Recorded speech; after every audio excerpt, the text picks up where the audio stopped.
Solo vine a llamar por teléfono, por Gabriel García Márquez.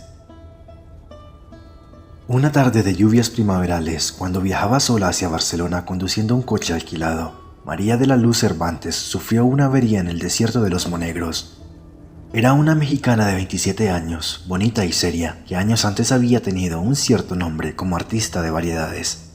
Estaba casada con un prestigiador de salón, con quien iba a reunirse aquel día después de visitar a unos parientes en Zaragoza. Al cabo de una hora de señas desesperadas a los automóviles y camiones de carga que pasaban raudos en la tormenta, el conductor de un autobús destartalado se compadeció de ella. Le advirtió, eso sí, que no iba muy lejos. «No importa», dijo María. «Lo único que necesito es un teléfono». Era cierto, y solo lo necesitaba para prevenir a su marido de que no llegaría antes de las 7 de la noche. Parecía un pajarito ensopado, con un abrigo de estudiante y los zapatos de playa en abril, y estaba tan aturdida por el percance que olvidó llevarse las llaves del automóvil. Una mujer que viajaba junto al conductor, de aspecto militar pero de maneras dulces, le dio una toalla y una manta y le hizo un sitio a su lado. Después de secarse a medias, María se sentó, se envolvió en la manta y trató de encender un cigarrillo, pero los fósforos estaban mojados. La vecina del asiento le dio fuego y le pidió un cigarrillo de los pocos que le quedaban secos. Mientras fumaban, María cedió a las ansias de desahogarse y su voz resonó más que la lluvia o el traqueteo del autobús. La mujer la interrumpió con el índice en los labios. «Están dormidas», murmuró. María miró por encima del hombro y vio que el autobús estaba ocupado por mujeres de edades inciertas y condiciones distintas que dormían arropadas con mantas iguales a la suya. Contagiada por su placidez, María se enroscó en el asiento y se abandonó al rumor de la lluvia. Cuando se despertó era de noche y el aguacero se había disuelto en un sereno helado. No tenía la menor idea de cuánto tiempo había dormido ni en qué lugar del mundo se encontraba. Su vecina de asiento tenía una actitud de alerta. «¿Dónde estamos?», preguntó María. «Hemos llegado», contestó la mujer. El autobús estaba entrando en el patio empedrado de un edificio enorme y sombrío, que parecía un viejo convento en un bosque de árboles colosales. Las pasajeras, alumbradas apenas por el farol del patio, permanecieron inmóviles hasta que la mujer de aspecto militar las hizo descender con un sistema de órdenes primarias, como en un parvulario. Todas eran mayores y se movían con tal parsimonía que parecían imágenes de un sueño. María, la última en descender, pensó que eran monjas. Lo pensó, menos cuando vio a varias mujeres de uniforme que las recibieron a la puerta del autobús y que les cubrían la cabeza con las mantas para que no se mojaran. Las ponían en fila india, dirigiéndolas sin hablarles, con palmadas rítmicas y perentorias. Después de despedirse de su vecina de asiento, María quiso devolverle la manta, pero ella le dijo que se cubriera la cabeza para atravesar el patio y la devolviera en portería. «¿Habrá un teléfono?», preguntó María. «Por supuesto», dijo la mujer. «Ahí mismo le indican». Le pidió a María otro cigarrillo y ella le dio el resto del paquete mojado. «En el camino se secan», le dijo. La mujer la hizo un adiós con la mano desde el estribo y casi le gritó: «¡Buena suerte!». El autobús arrancó sin darle tiempo a más. María empezó a correr hacia la entrada del edificio. Una guardiana trató de detenerla con una palmada enérgica, pero tuvo que apelar a un grito imperioso. «¡Alto, he dicho!». María miró por debajo de la manta y vio unos ojos de hielo y un índice inapelable que le indicó la fila. Obedeció. Ya en el zaguán del edificio se separó del grupo y preguntó al portero dónde había un teléfono. Una de las guardianas la hizo volver a la fila con palmaditas en la espalda mientras le decía con modos dulces: «Por aquí, guapa, por aquí hay un teléfono». María siguió con las otras mujeres por un corredor tenebroso y al final entró a un dormitorio colectivo donde las guardianas recogieron las cobijas y empezaron a repartir las camas. Una mujer distinta que a María le pareció más humana y de jerarquía más alta recorrió la fila comparando una lista con los nombres que las recién llegadas tenían escritos en un cartón cosido en el corpiño. Cuando llegó frente a María se sorprendió que no llevara su identificación. «Es que solo vine a llamar por teléfono», le dijo María. Le explicó a toda prisa que su automóvil se había descompuesto en la carretera.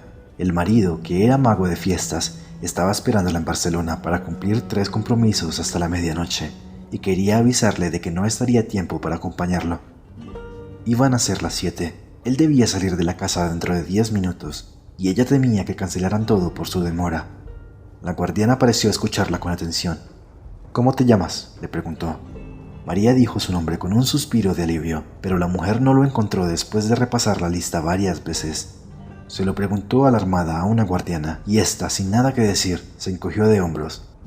«Es que yo solo vine a hablar por teléfono», dijo María. «De acuerdo», le dijo la superiora, llevándola hacia su cama con una dulzura demasiado ostensible para ser real. «Si te portas bien podrás hablar por teléfono con quien quieras, pero ahora no, mañana». Algo sucedió entonces en la mente de María que le hizo entender por qué las mujeres del autobús se movían como en el fondo de un acuario. En realidad estaban apaciguadas con sedantes, y aquel palacio de sombras con gruesos muros de cantería y escaleras heladas eran en realidad un hospital de enfermas mentales. Asustada, escapó corriendo del dormitorio y antes de llegar al portón, una guardiana gigantesca con un mameluco de mecánico la atrapó de un zarpazo y la inmovilizó en el suelo con una llave maestra. María la miró de través, paralizada por el terror. «Por el amor de Dios», dijo. «Le juro por mi madre muerta que solo vine a hablar por teléfono». Le bastó con verle la cara para saber que no había súplica posible ante aquella energúmena de mameluco a quien llamaban Herculina por su fuerza descomunal. Era la encargada de los casos difíciles y 2 reclusas habían muerto estranguladas con su brazo de oso polar adiestrado en el arte de matar por descuido. El primer caso se resolvió como un accidente comprobado. El segundo fue menos claro, y Herculina fue amonestada y advertida de que la próxima vez sería investigada a fondo. La versión corriente era que aquella oveja descarriada de una familia de apellidos grandes tenía una turbia carrera de accidentes dudosos en varios manicomios de España. Para que María durmiera la primera noche, tuvieron que inyectarle un somnífero.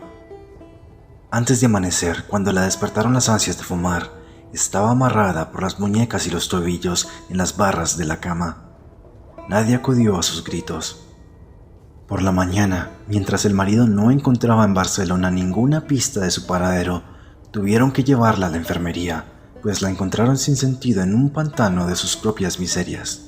No supo cuánto tiempo había pasado cuando volvió en sí, pero entonces el mundo era un remanso de amor, y estaba frente a su cama un anciano monumental, con una andadura de plantígrado y una sonrisa sedante que con 2 pases maestros le devolvió la dicha de vivir. Era el director del sanatorio. Antes de decirle nada, sin dudarlo siquiera, María le pidió un cigarrillo. Él se lo dio encendido y le regaló el paquete casi lleno. María no pudo reprimir el llanto. «Aprovecha para llorar ahora cuanto quieras», le dijo el médico con voz adormecedora. «No hay mejor remedio que las lágrimas». María se desahogó sin pudor, como nunca logró hacerlo con sus amantes casuales en tedios de después del amor.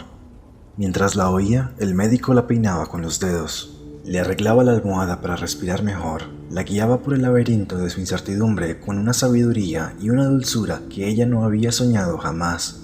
Era, por primera vez en su vida, el prodigio de ser comprendida por un hombre que la escuchaba con toda el alma, sin esperar la recompensa de acostarse con ella. Al cabo de una hora larga, desahogada a fondo, le pidió autorización para hablarle por teléfono a su marido. El médico se incorporó con toda la majestad de su rango. «Todavía no, reina», le dijo, dándole en la mejilla la palmadita más tierna que había sentido nunca. «Todo se hará a su tiempo». Le hizo desde la puerta una bendición episcopal y desapareció para siempre. «Confía en mí», le dijo. Esa misma tarde, María fue inscrita en el asilo con un número de serie y con un comentario superficial sobre el enigma de su procedencia y las dudas sobre su identidad. Al margen quedó una calificación escrita de puño y letra del director: agitada. Tal como María lo había previsto, el marido salió de su modesto apartamento del barrio de Horta con media hora de retraso para cumplir los 3 compromisos. Era la primera vez que ella no llegaba a tiempo en casi 2 años de una unión libre bien concertada, y él entendió el retraso por la ferocidad de las lluvias que asolaron la provincia aquel fin de semana. Antes de salir dejó un mensaje clavado en la puerta con el itinerario de la noche. En la primera fiesta, con todos los niños disfrazados de canguro, prescindió del truco estelar de los peces invisibles porque no podía hacerlo sin la ayuda de ella. El segundo compromiso era en casa de una anciana de 93 años, en una silla de ruedas, que se preciaba de haber celebrado cada uno de sus últimos 30 cumpleaños con un mago distinto. Él estaba tan contrariado con la demora de María que no pudo concentrarse en las suertes más simples.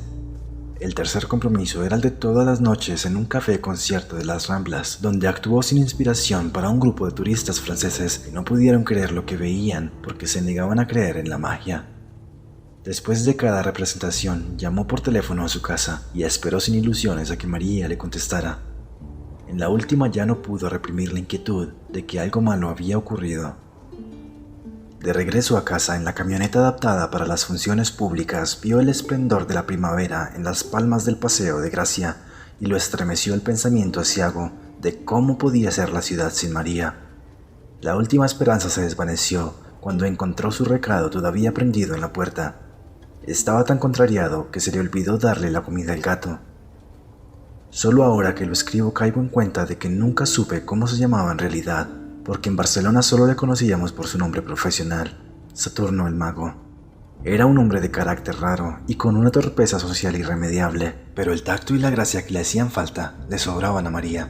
Era ella quien lo llevaba de la mano en esta comunidad de grandes misterios, donde a nadie se le hubiera ocurrido llamar a nadie por teléfono después de la medianoche para preguntar por su mujer.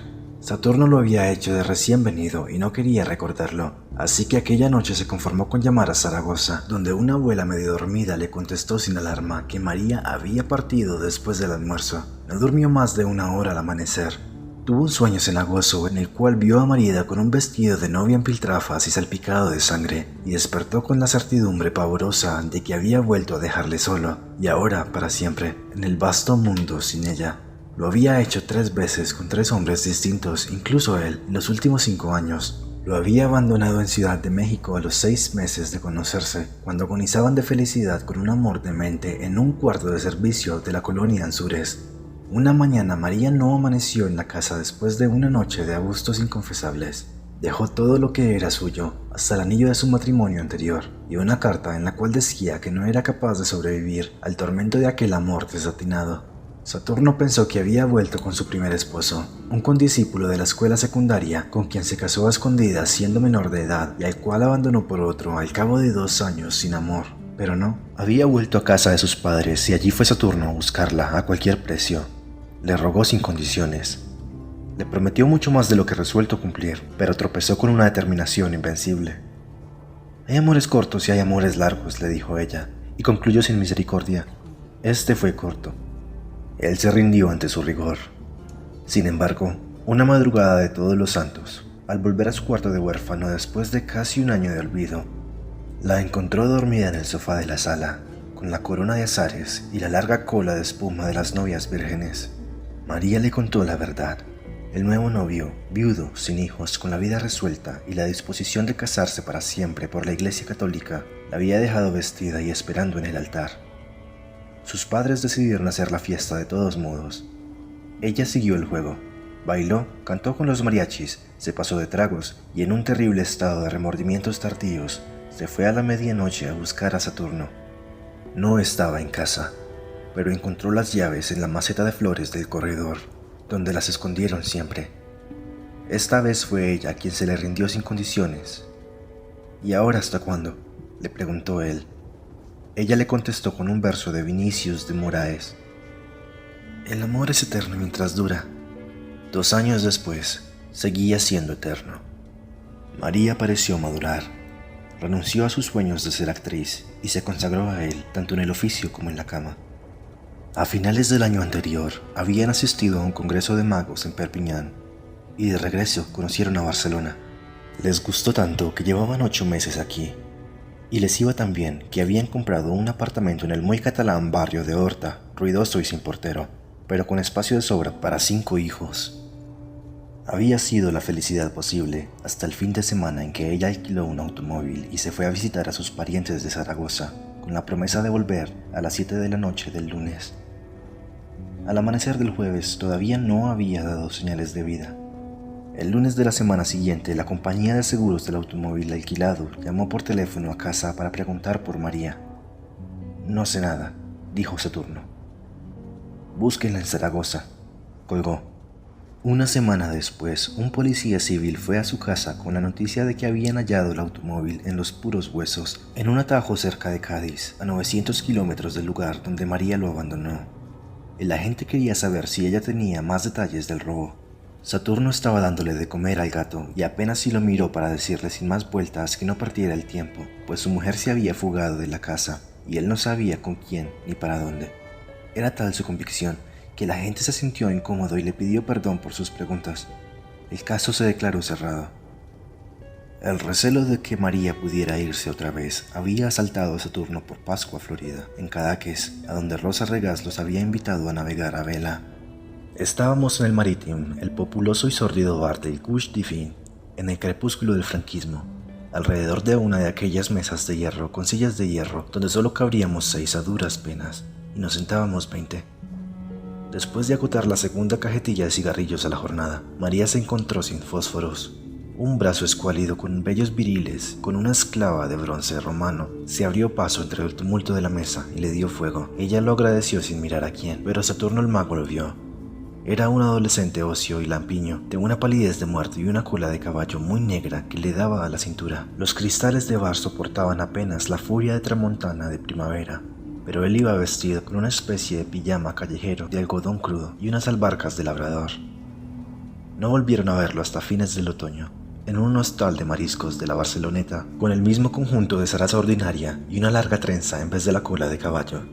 Los saludó a ambos como viejos amigos, y por el modo como besó a María y por el modo como ella le correspondió, a Saturno lo fulminó la sospecha de que habían estado viéndose escondidas. Días después, encontró por casualidad un nombre nuevo y un número de teléfono escritos por María en el directorio doméstico, y la inclemente lucidez de los celos le reveló de quién eran. El prontuario social de intruso acabó de rematarlo.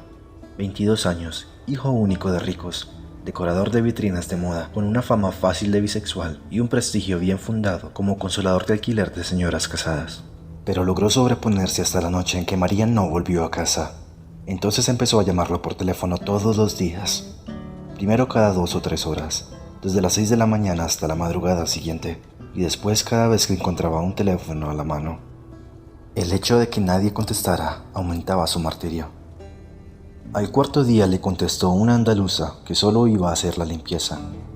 «El señorito se ha ido», le dijo con suficiente vaguedad para enloquecerlo. Saturno no resistió la tentación de preguntarle si por casualidad no estaba ahí la señorita María. «Aquí no vive ninguna María», le dijo la mujer. «El señorito es soltero». «Ya lo sé», le dijo él. «No vive, pero a veces va o no». La mujer se encabritó. «¿Pero quién coño habla ahí?». Saturno colgó. La negativa de la mujer le pareció una confirmación, más de lo que ya no era para él una sospecha, sino una certidumbre ardiente. Perdió el control. En los días siguientes llamó por orden alfabético a todos los conocidos de Barcelona.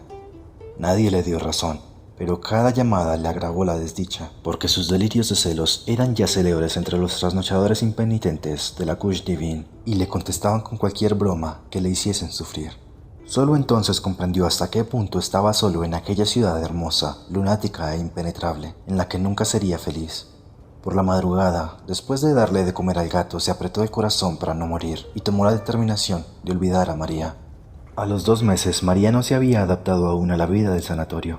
Sobrevivía picoteando apenas la pitanza de cárcel con los cubiertos encadenados al mesón, de madera bruta, y la vista fija en la litografía de General Francisco Franco, que presidía el lúgubre comedor medieval. Al principio se resistía a las horas canónicas con su rutina bobalicona de maitines, laudes, vísperas y otros oficios de iglesia que ocupaban la mayor parte de su tiempo. Se negaba a jugar a la pelota en el patio de recreo y a trabajar en el taller de flores artificiales que un grupo de reclusas atendía con una diligencia frenética. Pero a partir de la 3ª semana fue incorporándose poco a poco a la vida del claustro. A fin de cuentas, decían los médicos, así empezaban todas, y tarde o temprano terminaban por integrarse a la comunidad. La falta de cigarrillos, resuelta en los primeros días por una guardiana que se los vendía a precio de oro, volvió a atormentarla cuando se le agotó el poco dinero que llevaba. Se consoló después con los cigarrillos de papel periódico que algunas reclusas fabricaban con las colillas recogidas de la basura, pues la obsesión de fumar había llegado a ser tan intensa como la del teléfono. Las pesetas exiguas que se ganó más tarde fabricando flores artificiales le permitieron un alivio efímero. Lo más duro era la soledad de las noches. Muchas reclusas permanecían despiertas en la penumbra, como ella, pero sin atreverse a nada, pues la guardiana nocturna velaba también el portón cerrado con cadena y candado. Una noche, sin embargo, abrumada por la pesadumbre, María preguntó con voz suficiente para que la oyera su vecina de cama. ¿Dónde estamos? La voz grave y lúcida de la vecina le contestó. En los profundos infiernos. Dicen que esta es tierra de moros, dijo otra voz distante que resonó en el ámbito del dormitorio. Y debe ser cierto, porque en verano, cuando hay luna, se oyen los perros ladrándole a la mar. Se oyó la cadena en las argollas como ancla de galeón, y la puerta se abrió. La cancerbera, el único ser que parecía vivo en el silencio instantáneo, empezó a pasearse de un extremo al otro del dormitorio. María se sobrecogió, y solo ella sabía por qué. Desde su primera semana en el sanatorio, la vigilante nocturna le había propuesto sin rodeos que durmiera con ella en el cuarto de guardia. Empezó con un tono de negocio concreto, trueque de amor por cigarrillos, por chocolates, por lo que fuera. Tendrás todo, le decía trémula. Serás la reina. Ante el rechazo de María, la guardiana cambió de método. Le dejaba los papelitos de amor debajo de la almohada, en los bolsillos de la bata, en los sitios menos pensados. Eran mensajes de un apremio desgarrador capaz de estremecer a las piedras. Hacía más de un mes que parecía resignada a la derrota, la noche en que se promovió el incidente en el dormitorio. Cuando estuvo convencida de que todas las reclusas dormían, la guardiana se acercó a la cama de María y murmuró en su oído toda clase de obscenidades tiernas mientras la besaba la cara. El cuello tenso de terror, los brazos yermos, las piernas exhaustas. Por último, creyendo tal vez que la parálisis de María no era de miedo sino de complacencia, se atrevió a ir más lejos. María le soltó entonces un golpe con el revés de la mano que la mandó contra la cama vecina. La guardiana se incorporó furibunda en medio del escándalo de las reclusas alborotadas. ¡Hija de puta!, gritó. Nos pudriremos juntas en ese chiquero hasta que te vuelvas loca por mí. En verano llegó sin anunciarse el primer domingo de junio y hubo que tomar medidas de emergencia porque las reclusas sofocadas empezaban a quitarse durante la misa los balandranes de estameña. María asistió divertida al espectáculo de las enfermas en pelota que las guardianas correteaban por las naves como gallinas ciegas. En medio de la confusión, trató de protegerse de los golpes perdidos y sin saber cómo se encontró sola en una oficina abandonada y con un teléfono que repicaba sin cesar, con un timbre de súplica. María contestó sin pensarlo y oyó una voz lejana sonriente que se entretenía imitando el servicio telefónico de la hora. Son las 45 horas, 92 minutos y 107 segundos. «Maricón», dijo María. Colgó divertida. Ya se iba cuando cayó en la cuenta de que estaba dejando escapar una ocasión irrepetible. Entonces marcó 6 cifras, con tanta tensión y tanta prisa, que no estuvo segura de que fuese el número de su casa. Esperó con el corazón desbocado. Oyó el timbre, una vez, 2 veces, 3 veces, y oyó por fin la voz del hombre de su vida en la casa sin ella. Bueno, tuvo que esperar a que se le pasara la pelota de lágrimas que se le formó en la garganta. «Conejo, vida mía», suspiró. Las lágrimas la vencieron. Al otro lado de la línea hubo un breve silencio de espanto y una voz enardecida por los celos escupió la palabra «¡Puta!» y colgó en seco. Esa noche, en un ataque frenético, María descolgó en el refectorio la litografía del Generalísimo, la arrojó con todas sus fuerzas contra el vitral del jardín y se derrumbó bañada en sangre. Aún le sobró rabia para enfrentarse a los golpes con los guardianes que trataban de someterla, sin lograrlo, hasta que vio a Herculina plantada en el vano de la puerta, con los brazos cruzados mirándola. Se rindió. No obstante, la arrastraron hasta el pabellón de las locas furiosas, la aniquilaron con una manguera de agua helada y le inyectaron trementina en las piernas. Impedida para caminar por la inflación provocada, María se dio cuenta de que no había nada en el mundo que no fuera capaz de hacer por escapar de aquel infierno. La semana siguiente, ya de regreso al dormitorio común, se levantó de puntillas y tocó en la celda de la guardiana nocturna. El precio de María, exigido por ella de antemano, fue llevarle un mensaje a su marido. La guardiana aceptó, siempre que el trato se mantuviera en secreto absoluto, y la apuntó con un índice inexorable. «Si alguna vez se sabe, te mueres». Así que Saturno el mago fue al sanatorio de Locas el sábado siguiente, con la camioneta de circo preparada para celebrar el regreso de María. El director en persona lo recibió en su oficina, tan limpia y ordenada como un barco de guerra, y le hizo un informe afectuoso sobre el estado de su esposa. Nadie sabía de dónde llegó, ni cómo ni cuándo, pues el primer dato de su ingreso era el registro oficial dictado por él cuando la entrevistó. Una investigación iniciada ese mismo día no había concluido nada. En todo caso, lo que más intrigaba al director era cómo supo Saturno el paradero de su esposa. Saturno protegió a la guardiana. Me lo informó la compañía de seguros del coche, dijo. El director asintió complacido. No sé cómo hacen los seguros para saberlo todo, dijo. Le dio una ojeada al expediente que tenía sobre su escritorio de aceta y concluyó. Lo único cierto es la gravedad de su estado. Estaba dispuesto a autorizarle una visita con las precauciones debidas si Saturno el mago le prometía, por el bien de su esposa, ceñirse a la conducta que le indicaban, sobre todo en la manera de tratarla, para evitar que recayera en uno de sus arrebatos de furia cada vez más frecuentes y peligrosos. Era raro, dijo Saturno, siempre de genio fuerte pero de mucho dominio. El médico hizo un ademán de sabio. Hay conductas que permanecen latentes durante muchos años y un día estallan, dijo. Con todo, es una suerte que haya caído por aquí, porque somos especialistas en casos que requieren mano dura. Al final hizo una advertencia sobre la rara obsesión de María por el teléfono. Sígale la corriente, dijo. Tranquilo, doctor, dijo Saturno con el aire alegre. Es mi especialidad. La sala de visitas, mezcla de cárcel y confesionario, era un antiguo locutorio de convento. La entrada de Saturno no fue la explosión de júbilo que ambos hubieran podido esperar.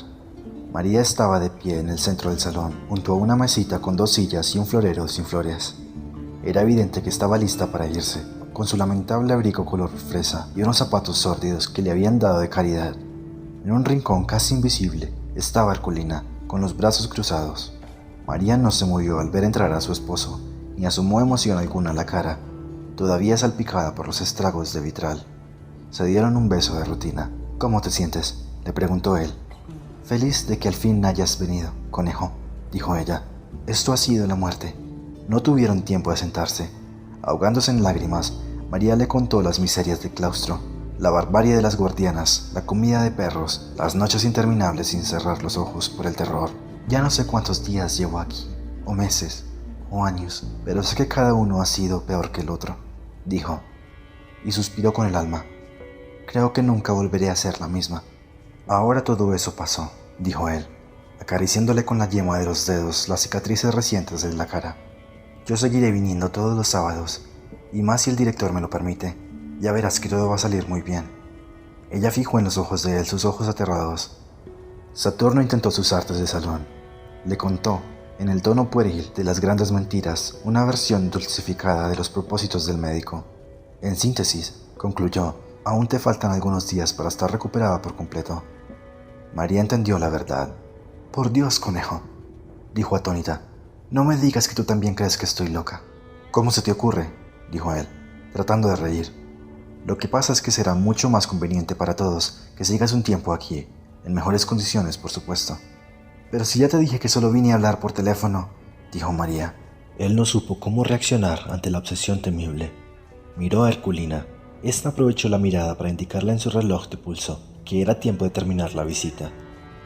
María interceptó la señal, miró hacia atrás y vio a Herculina en la tensión del asalto inminente. Entonces se aferró al cuello de su marido gritando como una verdadera loca.